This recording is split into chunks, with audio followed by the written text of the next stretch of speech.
Good morning, how are you guys today? This morning we are planting David Austin roses. These are my first David Austin roses I've ever purchased, and actually I've always been a little bit intimidated by them.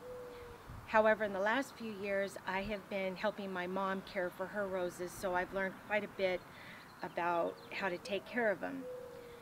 We pulled up last week the Salvia leucantha that was here and put it in our backyard. My husband was a little bit distressed over that because he thought I was going to get rid of them, but we put him in the backyard. And then behind me, where I'm going to place one of the roses, we pulled up a geranium that's about 15 years old.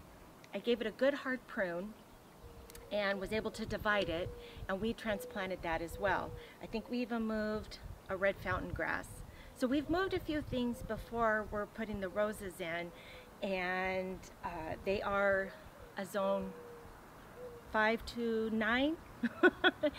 When I read on the website, I think it said 4 to 11, but the tag says 5 to 9, I think.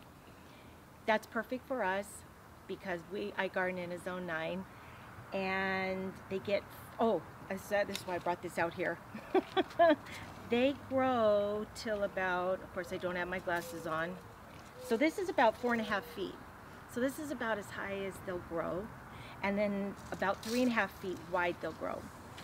I am going to add G&B Harvest Supreme in there a little bit, give the soil a little bit of amendment, and a little bit of gypsum, and some biotone, of course. And then when it comes time for me to fertilize them throughout the year, I will of course use a Spoma Rose Tone. So I think we're pretty much ready to get started. I just need to start adding the soil amendments.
You could probably tell when I planted the roses that the soil around the roots fell apart pretty easily.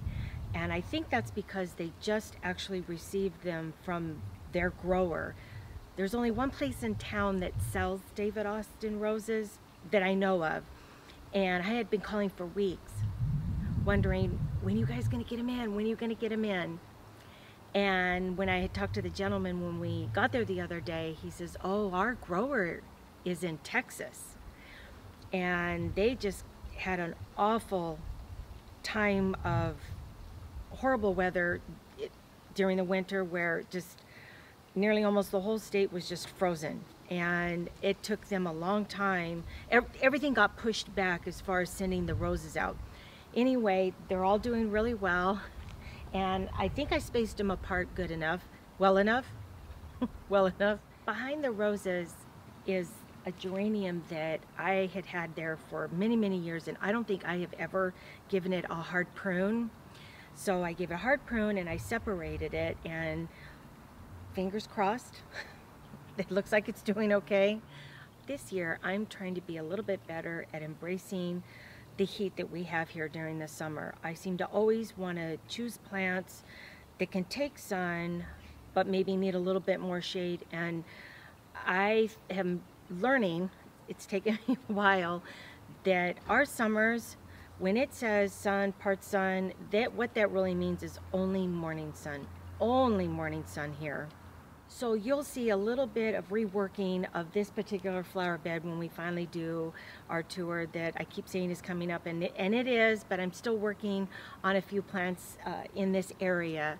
Thank you guys so much for watching, and if you follow me on Instagram, as soon as these begin to open up, I will probably start posting a lot of photos of the cupped shape flower that the Olivia Rose Austin produces. You guys have a wonderful weekend, and we'll see you soon. Bye.